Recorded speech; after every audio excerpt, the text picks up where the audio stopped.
Selamat sore Usmar Ismail. Biasa gue tampil malam agak sulit gue nyebut sore tuh ya.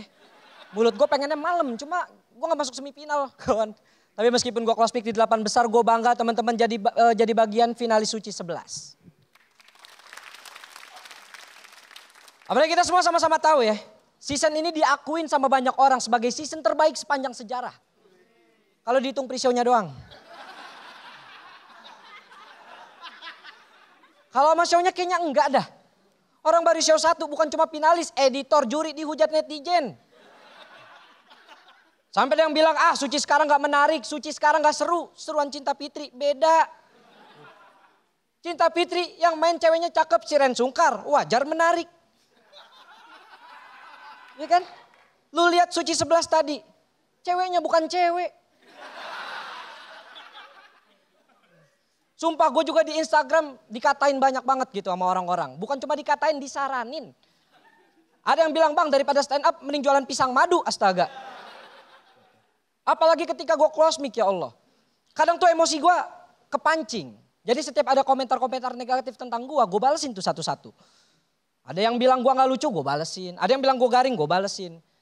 Gue gak merasa takut untuk dicap sebagai komika anti kritik dan anti saran teman-teman. Soalnya gue balas pakai akun palsu.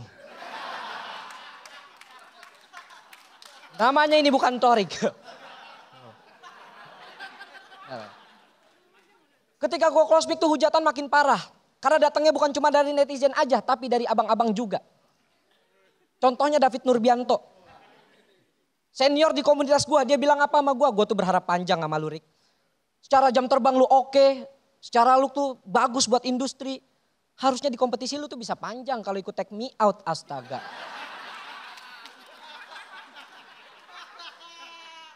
Udah tua mulutnya kayak anak pang. Padahal menurut gue yang paling cocok untuk ikut Take Me Out dia sendiri. Terbukti 2 kali show-nya judulnya Ayah Ikhlas yang dibahas bininya. Maksud gue nih, gue pengen ngomong sama lu bang. Simpen kalimat itu buat diri lu sendiri. Sewaktu-waktu lu pakai kalimat itu kalau lu pengen nyari bini baru. Stres banget, sekarang gue diadu lagi, ya Allah. Gue udah nolak ini, sumpah demi Allah. Lu tanya tim Kompas, gue nolak tampil di sini karena gue masih trauma. Peserta yang lain juga trauma, Ronald. Ngomong nggak nangis, bohong. Dia nahan nangis di depan bapaknya, di depan gue, air matanya ngalir. Pakai anting 2, sok jagoan, diumumin close mic nangis. Deki close mic di show 4, show 5 dia nggak dateng.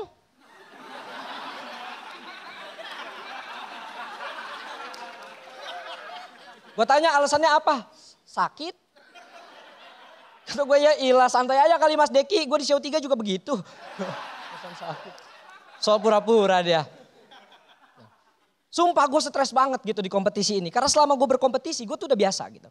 Cuma di kompetisi ini tuh beda lah pokoknya. Gue dituntut harus bagus. Gue dituntut harus lucu. Ditambah lagi utang gue ada 7 juta. Puyeng banget pala gue lagi kompetisi gak fokus gue nulis materi. Bayangin lu tiap hari gue di WA-in sama debt collector. Kata dia apa? Gue ramein rumah lu, gue ramein rumah lu. Sampai pasrah gue. Gue balas aja silakan kalau bisa hari Senin pas gue ulang tahun.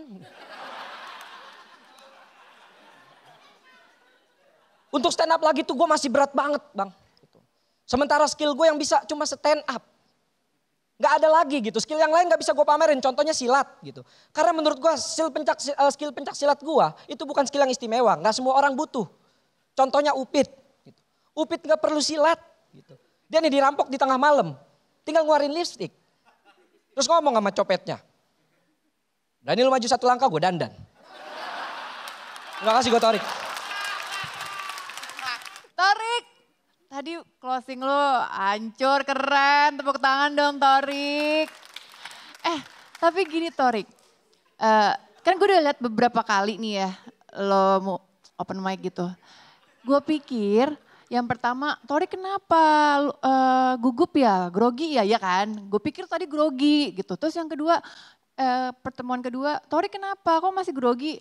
Dan sekarang gue lihat ternyata lo bukan grogi ya. Emang cara bicara lo cepet-cepet begitu sehingga belibet akhirnya gitu.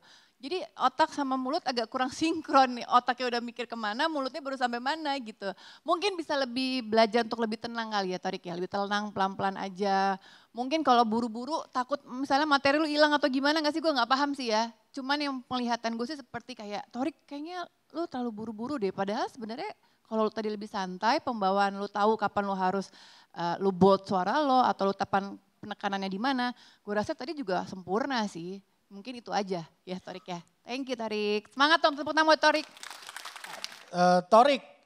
Torik nih lu punya problem di tone suara dan volume lu yang menurut gua nggak kurang bulat sampai ke penonton gitu. Jadi emang teknik miking lu jangan terlalu jauh, memang harus lebih nyari yang enaknya lah.